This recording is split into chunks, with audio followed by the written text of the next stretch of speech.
Today I'm gonna review the XIAOMI Mi Band 2 wristband.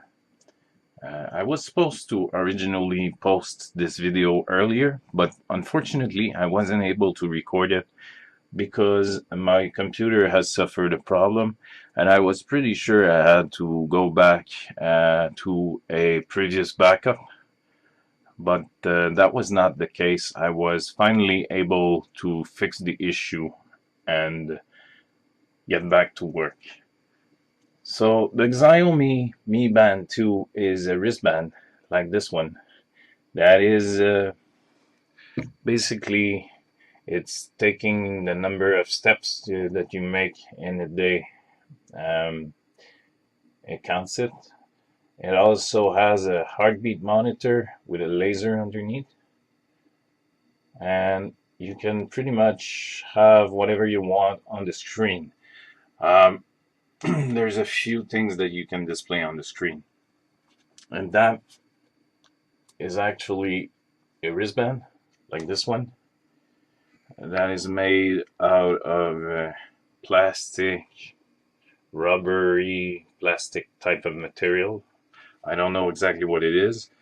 And as you can see here, the way it's holding on your arm is basically a small pin like this.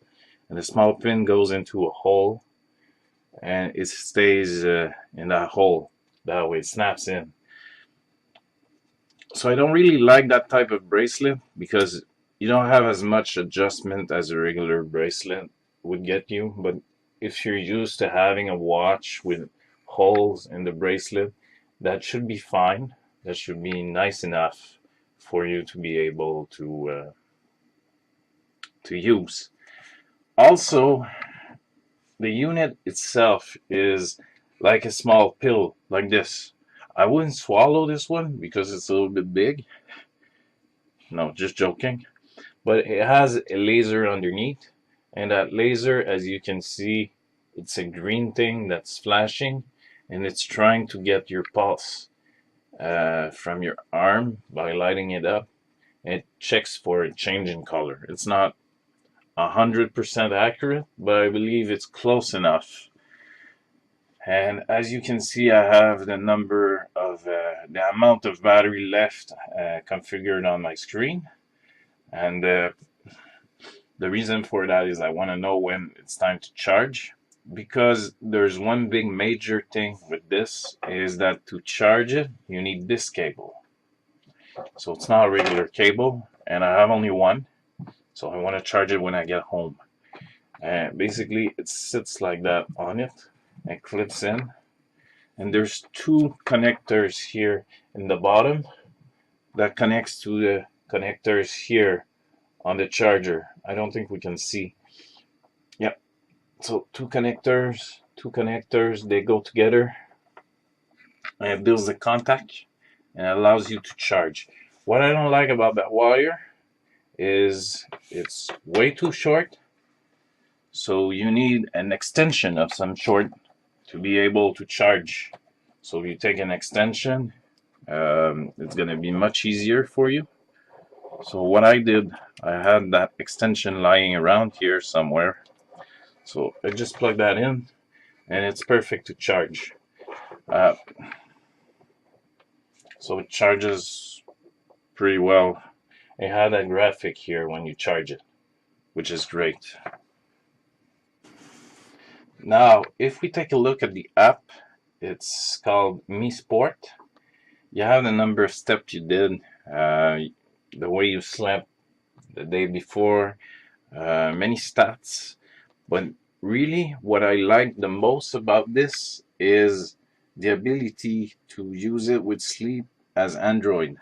And here I have a graph of basically all my sleep patterns and the way I sleep every night, like that.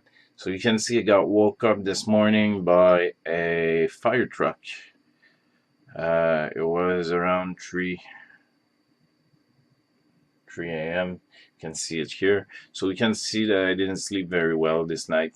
But yeah, that's pretty much it. That's pretty much how the app works. But in order to get it to work with Sleep as Android, you have to buy the extra app called Mi Band Tools. It's not free, but it's under $10. I don't remember exactly how much, but I paid for it with a credit that I had from Google Play. So I had a credit, so I took it to buy that app.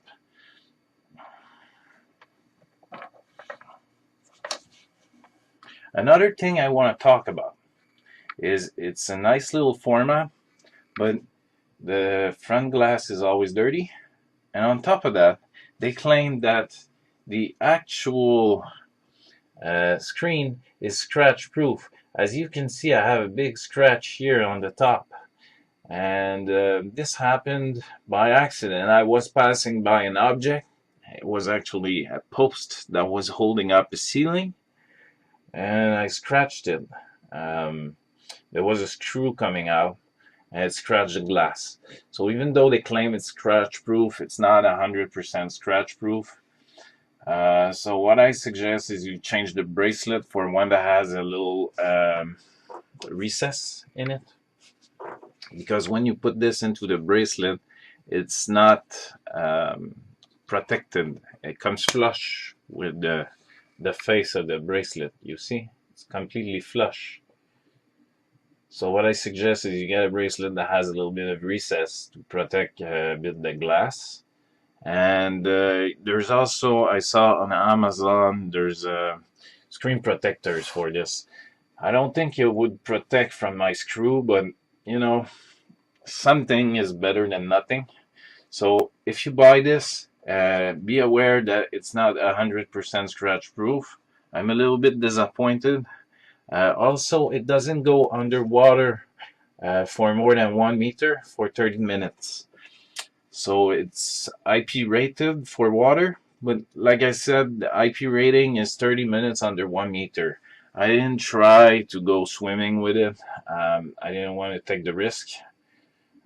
Showering seems to be fine. I tried it a couple of times by accident.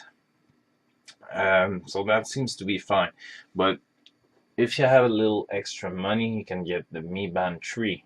The Mi Band 3 is a little bit larger, but the advantage of the Mi Band 3 is it will go under, I think it was 35 meters or something like that. It's way more resistant to water, so we can go swimming without worrying about it. That's all for now. Thank you for watching. Please subscribe if you like this video, as I will be posting other videos in the future.